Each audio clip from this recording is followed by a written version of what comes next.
तो नमस्कार, मैं हूँ धीरज और स्वागत है आप सभी का इस चैनल पर। आज की वीडियो में हम पढ़ने जा रहे हैं कलेक्टिव नाउन का।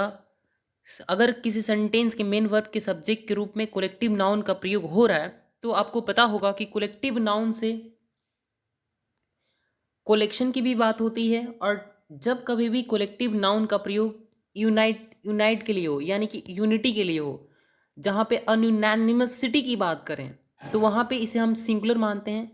लेकिन जब कलेक्टिव नाउन से डिविडेशन की बात होगी या डिस्ट्रीब्यूशन की बात होगी, हर एक एक व्यक्ति के मत को मद्देनज़र रखते हुए हम चीज़ों को लेके आगे बढ़ते हैं, यानी कि हर एक व्यक्तिगत रूप से चीज़ों को देखी जाती है, तो कलेक्टिव नाउन को क्या माना जाएगा? प्लूरल माना जाएगा, यानी कि डिविडेशन के कॉन्टेक्स्ट में या डिस्ट्रीब्यूशन के कॉन्टेक्स्ट में।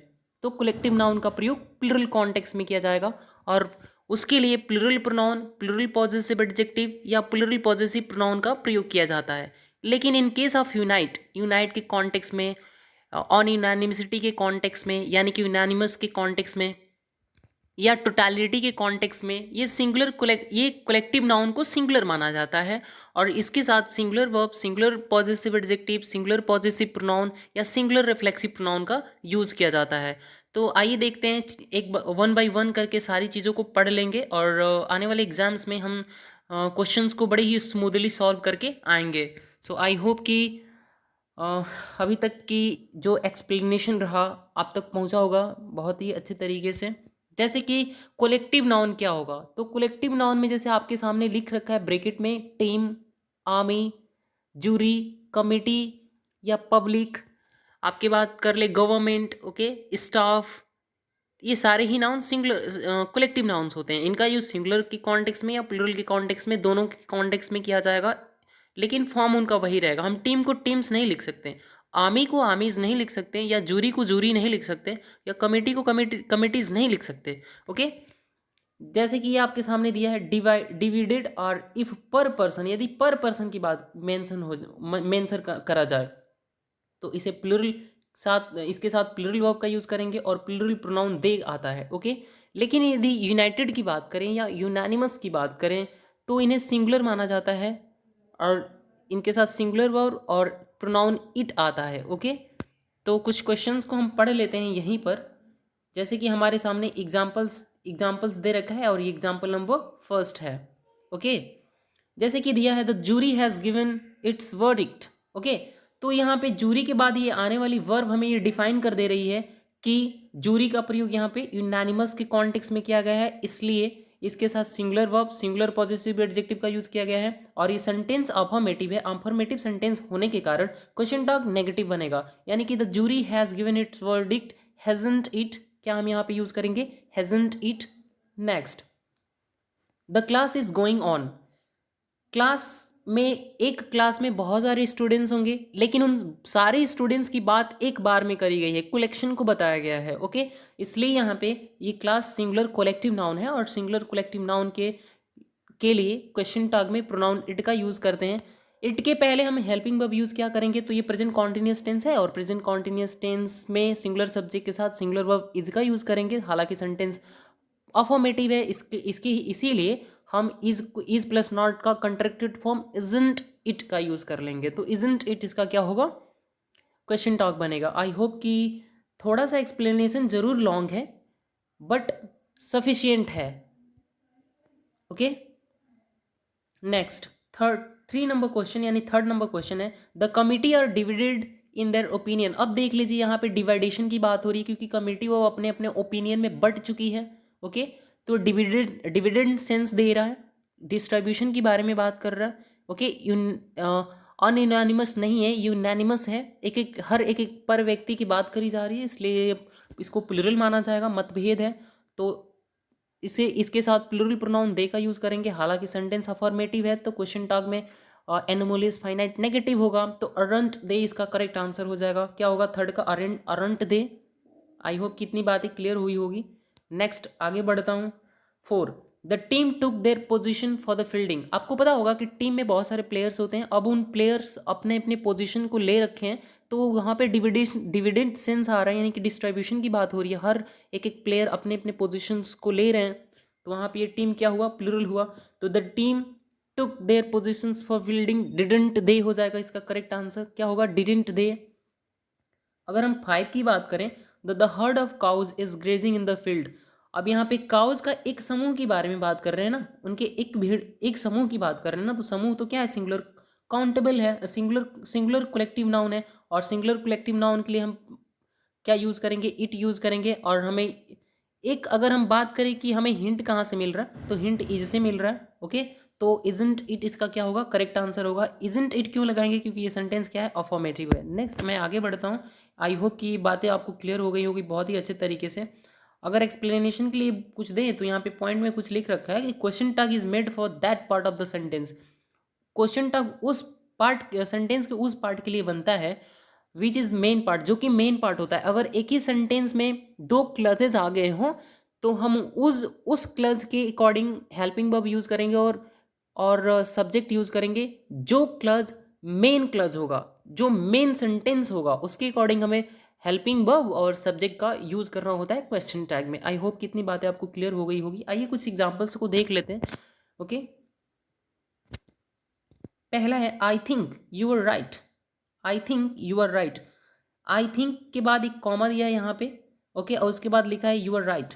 तो आई थिंक मेन क्लज नहीं है, ये मेन सेंटेंस नहीं है। इस सेंटेंस में मेन क्लज आई थिंक नहीं है। मैं सोचूं या ना सोचूं फर्क नहीं पड़ता, यू आर राइट, तुम सही हो। तो अराउंड यू इसका करेक्ट आंसर हो जाएगा। नेक्स्ट बढ़ता हूं।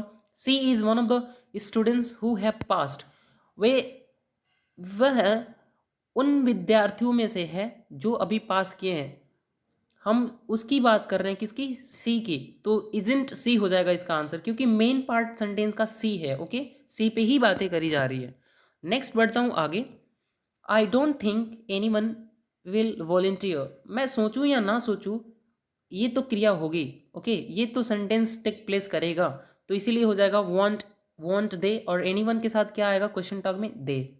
तो यहाँ इसका आंसर हो जाएगा want, want they. Okay, next बोल रहा है unless you work hard you will not succeed. जब तक तुम मेहनत नहीं करोगे तुम सफल नहीं होगे, इसका ये अर्थ है। तो सेंटेंस का मेन पार्ट क्या है, हमें वे देखना है। Unless you work hard you will not succeed. Will you, will you, जब तक तुम कठिन परिश्रम नहीं करोगे तुम सफल नहीं होगे। तो विल यू का यूज करेंगे। क्यों? क्योंकि ये सेंटेंस क्या है? नेगेटिव, और मेन पार्ट यही है सेंटेंस का। ओके, तो मेन सेंटेंस नेगेटिव है तो क्वेश्चन टैग क्या होगा? पॉजिटिव होगा। आई होप कितनी बातें आपको क्लियर हुई होगी। अगर हम बात करें किसकी? यूज्ड टू की। किसकी? यूज्ड टू की। तो आपको पता होगा कि यूज्ड टू इंग्लिश में एक ऐसा वर्ड है जिसका प्रयोग एज अ मेन वर्ब के तौर पे भी किया जाता है, या एडजेक्टिव के कॉन्टेक्स्ट में भी किया जाता है, यानी कि एडजेक्टिव के रूप में, और हेल्पिंग वर्ब के रूप में भी किया जाता है। कई बार इसको लोग बताते हैं कि मार्जिनल मॉडल वर्ब है। जी बिल्कुल ही मार्जिनल मॉडल वर्ब है, क्योंकि इसका यूज वर्ब के, मेन वर्ब के रूप में भी किया जाएगा या हेल्पिंग वर्ब के भी रूप में किया जाएगा। जब हेल्पिंग वर्ब या एक्सिलरी वर्ब के कॉन्टेक्स्ट में किया जाएगा तो हम इसे बोलेंगे कि ये मार्जिनल मॉडल वर्ब है, यानी कि हेल्पिंग वर्ब है। और जब मेन वर्ब के कॉन्टेक्स्ट में करेंगे तो इसे मेन वर्ब कहेंगे। ओके, लेकिन यूज टू का यूज एडजेक्टिव के तौर पे तब होता है जैसे मैं बोलूँ कि मुझे सुबह 6 बजे उठने की आदत है, यानी कि I am used to getting up at 6 o'clock in the morning. Okay, जैसे कि अगर यूज्ड टू का यूज, अगर यूज्ड टू का यूज किया जा रहा है मेन वर्ब के कॉन्टेक्स्ट में, मेन वर्ब के लिए होगा, तो यूज्ड के जगह पे हम क्या हेल्पिंग वर्ब यूज करेंगे? डिड का यूज कर लेंगे। अगर ये अफर्मेटिव रहेगा तो डिडंट कर लेंगे। अगर ये नेगेटिव रहेगा, नेगेटिव रहेगा तो हम यहाँ पे डिड का यूज कर लेंगे। ओके, अदरवाइज अगर ये हेल्पिंग वर्ब के तौर पे इसका यूज किया गया होगा तो हम यूज्ड ही यूज करेंगे। ओके, सेंटेंसेस में हम सारी चीज़ों को सीख ले रहे हैं अब भी फटाफट, बिना टाइम वेस्ट किए हुए। एग्जाम्पल नंबर फर्स्ट है I used to go to school by bus. मैं बस के द्वारा, क्या मैं बस के द्वारा स्कूल जाया करता था ना, ऐसे बात कर रहे हैं। ओके, तो हम यहाँ पे दोनों में से कोई एक यूज कर सकते हैं, या तो यूज्डंट आई का या तो डिडंट आई का। क्यों यूज्डंट आई का कर लेंगे? क्योंकि यहाँ पे हमें ये नहीं क्लैरिटी, हमें यहाँ पे क्लैरिटी नहीं है, कॉन्स्पिक्यूटी नहीं है या स्पष्टता नहीं है कि यूज्ड टू का यहाँ पे यूज एज अ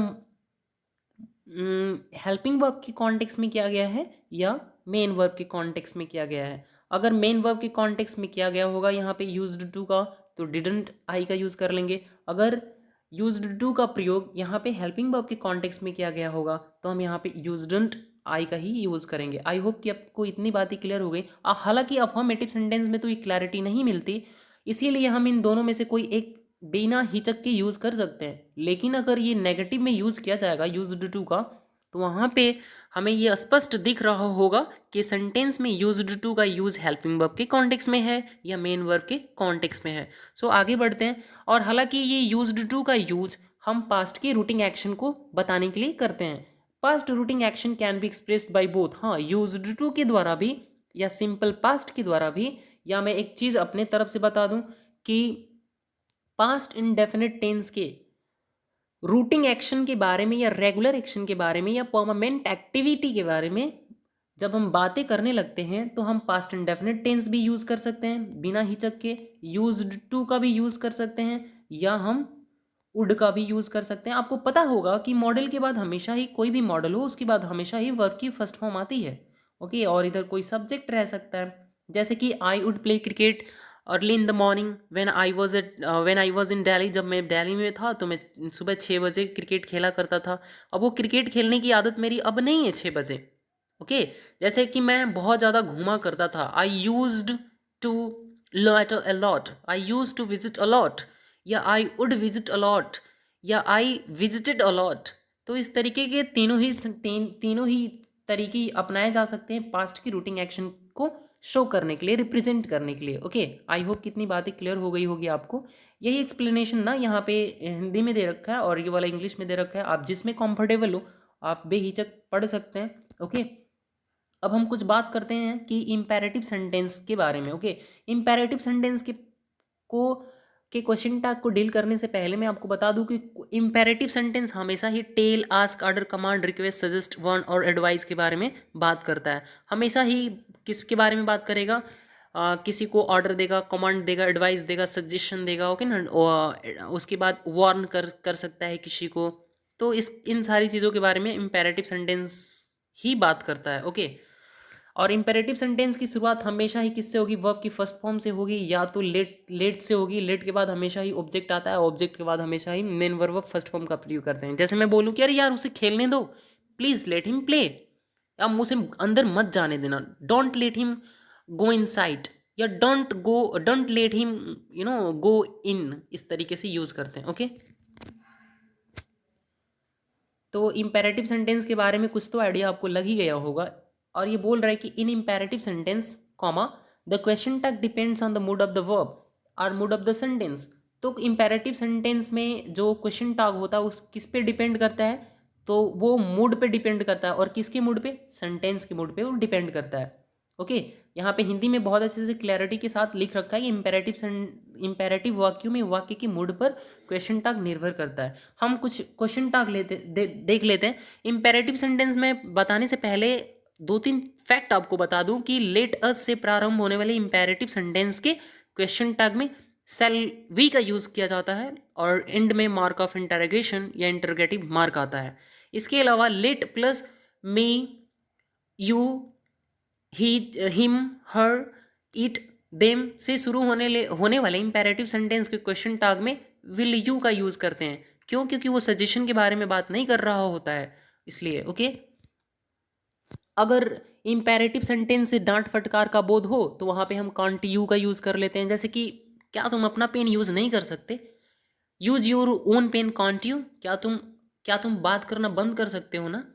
तो you can stop talking can't you. तो इस तरीके से बातें करी जाती है। आई होप कितनी बातें आपको क्लियर हुआ होगा।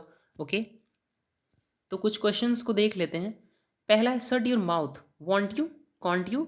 Okay, want you, can't you, क्या तुम अपना मुंह बंद नहीं रख सकते? तो इसके कॉन्टेक्स्ट में बात कर रहे हैं, तो ये दोनों ही करेक्ट है। लेकिन अगर हम इन दोनों में इसके फर्स्ट प्रायोरिटी किसको देंगे? तो कांट यू को देंगे। ओके, प्लीज हेल्प मी, अब यहाँ पे प्लीज दे दिया ना, तो प्लीज से ये बोध हो रहा है, ये प्रदर्शित हो रहा है कि प्लीज ये ना रिक्वेस्ट कर रहा है। और जब कभी भी रिक्वेस्ट के बारे में बात करा जाता है रिक्वेस्ट, सजेशन या एडवाइस के बारे में बात करा जाता है। तो क्वेश्चन टैग में हमें विल यू या वांट यू का बेहिचक दोनों में से कोई एक यूज़ कर सकते हैं। भले ही सेंटेंस वो अफर्मेटिव है, लेकिन विल यू भी यूज़ कर सकते हैं या वांट यू भी यूज़ कर सकते हैं।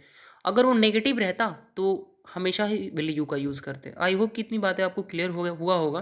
तो please help me would you, कि आप मुझे मदद करोगे ना, इसका अर्थ ये है।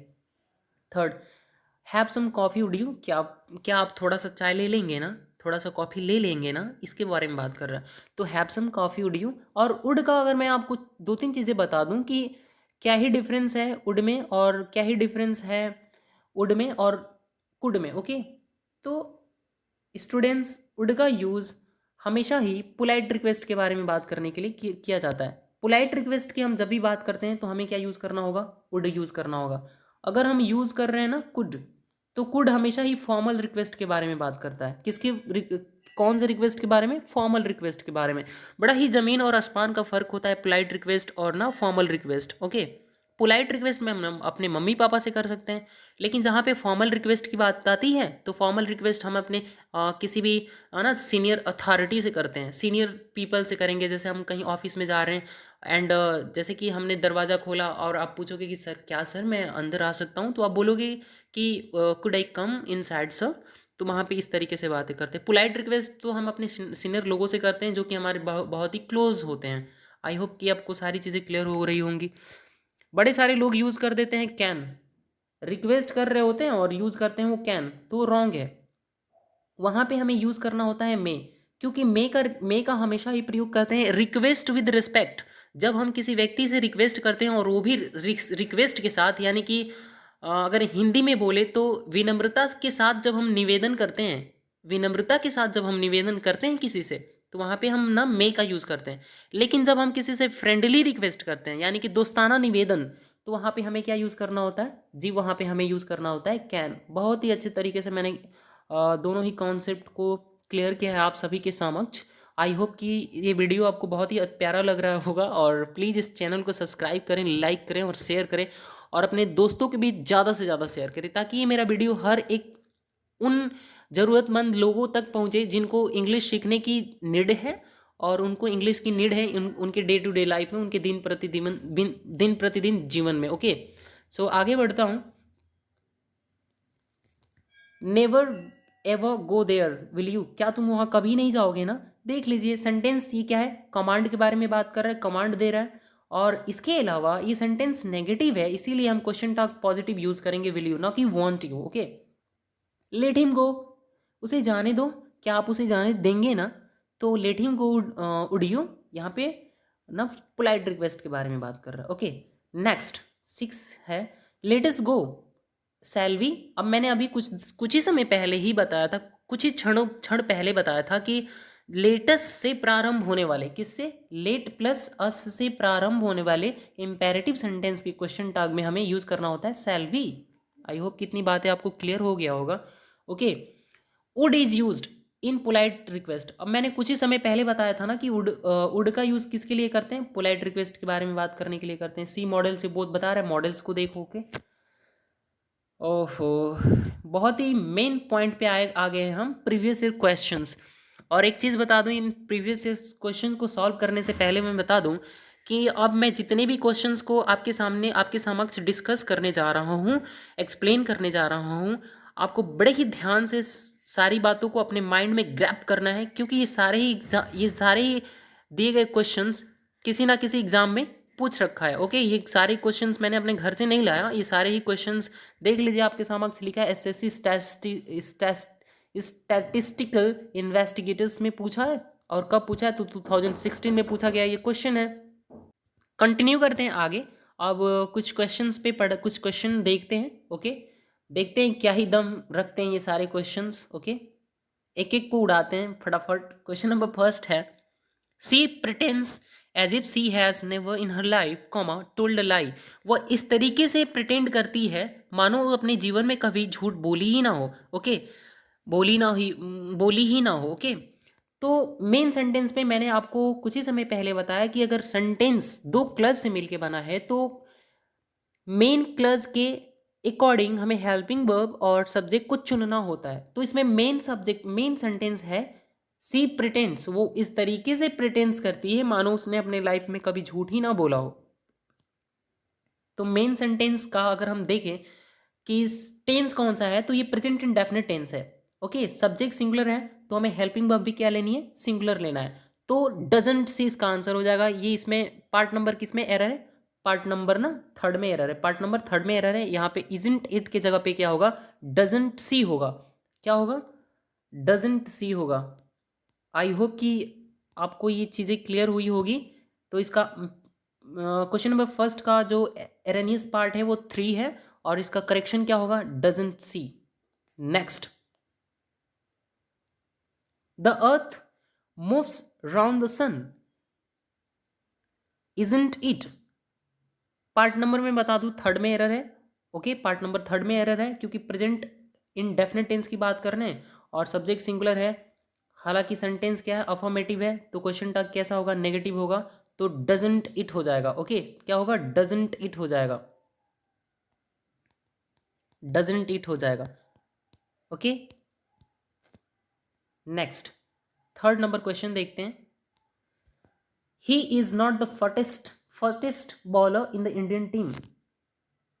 ही इज नॉट, यहाँ पे क्या दिया है, he is not. Sentence negative है तो क्वेश्चन टैग क्या होगा, पॉजिटिव। तो यहाँ पे इजंट ना होके क्या होगा, इज ही हो जाएगा इसका करेक्ट आंसर। तो पार्ट नंबर सी 3 में एरर था। नेक्स्ट, हाँ अगर मैं मेंशन करते चलूँ कि कौन सी एग्जाम में ये क्वेश्चन पूछा गया है, तो SSC tax assistant income tax and central excise में पूछा गया है और 2017 ईयर में ये पूछा गया है। ओके, मंथ है 11 और डेट है 25। Okay, next, everybody in the office has left early. जब कभी भी सेंटेंस की शुरुआत होती है everyone, everybody, nobody, somebody, anyone, no one, someone, तो क्वेश्चन टैग में प्रोनाउन दे का यूज किया जाता है। ओके, और सेंटेंस अफर्मेटिव है तो क्वेश्चन टैग भी क्या होगा, नेगेटिव। यानी कि everybody in the office has left early, haven't they, कोई एरर ही नहीं है स्टेटमेंट में, नो एरर। नेक्स्ट, और ये एसएससी डेटा एंट्री ऑपरेटर में पूछा गया है 2019 में। Next, 5, you will come to my sister's wedding tomorrow. क्या तुम मेरे भाई के शादी में, क्या तुम मेरी बहन के शादी में कल आओगे ना। उसको डाउट है, जो फर्स्ट पर्सन सेकंड पर्सन से पूछ रहा है ना, उसको डाउट है। अपने डाउट को क्लियर करने के लिए वो ऐसा पूछ रहा है कि क्या तुम अगले दिन मेरे सिस्टर के शादी में आओगे ना। ओके, तो यहाँ पे हम क्या यूज़ करेंगे, विल का किस में चेंज करेंगे, वांट में, और यू को यहाँ पे ला देंगे तो वांट यू हो जाएगा इसका करेक्ट आंसर। ओके, नेक्स्ट, ये एसएससी सीआईएसएफ कांस्टेबल में पूछा गया, जीडी में एग्जाम है। कब ये हेल्ड हुआ था, तो 5/6/2011 में। Okay, next, I don't suppose anyone will volunteer. I don't suppose anyone will volunteer, want they हो जाएगा इसका आंसर। क्या हो जाएगा, वांट दे। क्यों, क्योंकि मेन सेंटेंस कैसा है, अफर्मेटिव है। जब मेन सेंटेंस अफर्मेटिव है तो क्वेश्चन टैग नेगेटिव होगा और एनीवन के साथ क्या यूज करेंगे, दे। तो यहाँ पे विल को काट के क्या लिखेंगे, want, want they, want they इसका करेक्ट आंसर हो जाएगा। अगर मैं इसकी बात करूँ, SSC graduate level tier second में क्वेश्चन पूछा गया कब, तो 6/9/2012 में। Next, he is your brother, isn't it. भाई कोई लिविंग व्यक्ति को, लिविंग थिंग को हम इट से थोड़ी ना डिनोट करते हैं, हम तो ही से ही डिनोट करेंगे ना। सेंटेंस अफर्मेटिव है इसलिए क्वेश्चन टैग नेगेटिव होगा। इजंट तो सही है बट इट ना होके क्या होगा, इजंट ही हो जाएगा। क्या, इजंट ही, और उसके लास्ट में मार्क ऑफ इंटरोगेशन। अगर मैं इसकी बात करूं कि क्वेश्चन कहाँ पे पूछा गया है, तो SSC Delhi police sub inspector में क्वेश्चन पूछा गया है, यानी कि एसआई के एग्जाम में। और कब, 19/8/2012 में। सारे ही क्वेश्चंस बहुत ही क्रूशियल है, अत्यंत महत्वपूर्ण, संकटपूर्ण, जरूरी है आप सभी के लिए। ओके, सो आप अपना अटेंशन बनाए रखें इस क्वेश्चंस पे। ओके, अपने माइंड को 360 डिग्री पे रखें प्लीज। क्वेश्चन नंबर 8 आपकी स्क्रीन पे रॉक करता हुआ पढ़ेंगे। You haven't responded to my invitation, comma, didn't you. हालांकि सेंटेंस प्रेजेंट परफेक्ट टेंस है, नेगेटिव है, इसलिए क्वेश्चन टॉक पॉजिटिव बनेगा। तो हैवंट यू के जगह पे क्या, ये डिडंट यू की जगह पे होगा हैव यू। क्या होगा, हैव यू। पार्ट नंबर 3 में एरर है। अगर मैं बात करूँ एग्जाम में कौन से एग्जाम में पूछा है, तो SSC multi tasking staff exam में पूछा गया है। कब? 17/03/2013 में सेकेंड सिटिंग में ये क्वेश्चन पूछा है। बहुत ही इंपॉर्टेंट क्वेश्चन है। नेक्स्ट आगे बढ़ते हैं। Question number 9, we should make green vegetables an essential part of our diet, shouldn't we. इसमें बता दूं कि इस क्वेश्चन में कोई एरर ही नहीं है। आप भी देख सकते हैं कि should say sentence, should helping verb है तो शुड तो यहाँ आएगा ही। हालांकि सेंटेंस अफर्मेटिव था तो क्वेश्चन टॉक नेगेटिव बनेगा, शुडंट होगा, और वी को हम क्या यूज यहाँ पे लिख लेंगे। तो नो एरर इस क्वेश्चन में। पार्ट नंबर 4 इसका आंसर हो जाएगा। अगर बात करें कि कौन से एग्जाम में ये क्वेश्चन पूछा है तो एसएससी मल्टीटास्किंग नॉन टेक में पूछा है, स्टाफ एग्जाम में। और कब? सेकेंड सीटिंग में 2014 में ये क्वेश्चन पूछा गया। बहुत ही इंपॉर्टेंट क्वेश्चन है। नेक्स्ट आगे बढ़ता हूँ। 10 है, she has not completed her course. यहाँ पे इजंट इट की जगह पे होगा hasn't she, sorry has she, क्योंकि सेंटेंस नेगेटिव है तो क्वेश्चन तक पॉजिटिव होगा। ओके, तो हैज सी इसका करेक्ट आंसर हो जाएगा। पार्ट नंबर 3 में एरर है। और ये अगर बात करें तो एसएससी CHSL में पूछा गया क्वेश्चन है 10+2 में, DEO में पूछा गया है, एंड LD में के एग्जाम में भी पूछा गया है। और कब? तो 2014 में सेकेंड सिटिंग में। ओके, यानी कि सेकेंड शिफ्ट में। नेक्स्ट आगे बढ़ता हूँ। 11 नंबर क्वेश्चन है, the collector visits the office regularly, doesn't ही का यूज करेंगे, किसका यूज करेंगे? डजंट ही का यूज करेंगे। आई होप कि स्टूडेंट्स आप सभी को ये मेरा लेक्चर पसंद आ रहा होगा। डजंट सी का यूज नहीं करेंगे, डजंट ही का यूज करेंगे। ओके, ये पूछा है एसएससी CHSL में, ये क्वेश्चन पूछा है। सेंटेंस अफर्मेटिव था किसका? प्रेजेंट इंडेफिनिट टेंस का। और प्रेजेंट इंडेफिनिट टेंस में सिंगुलर सब्जेक्ट के साथ डज हेल्पिंग वर्ब यूज होती है, तो हम यहाँ पे डज लिखेंगे। ओके, डज यहाँ पे लिख दिए।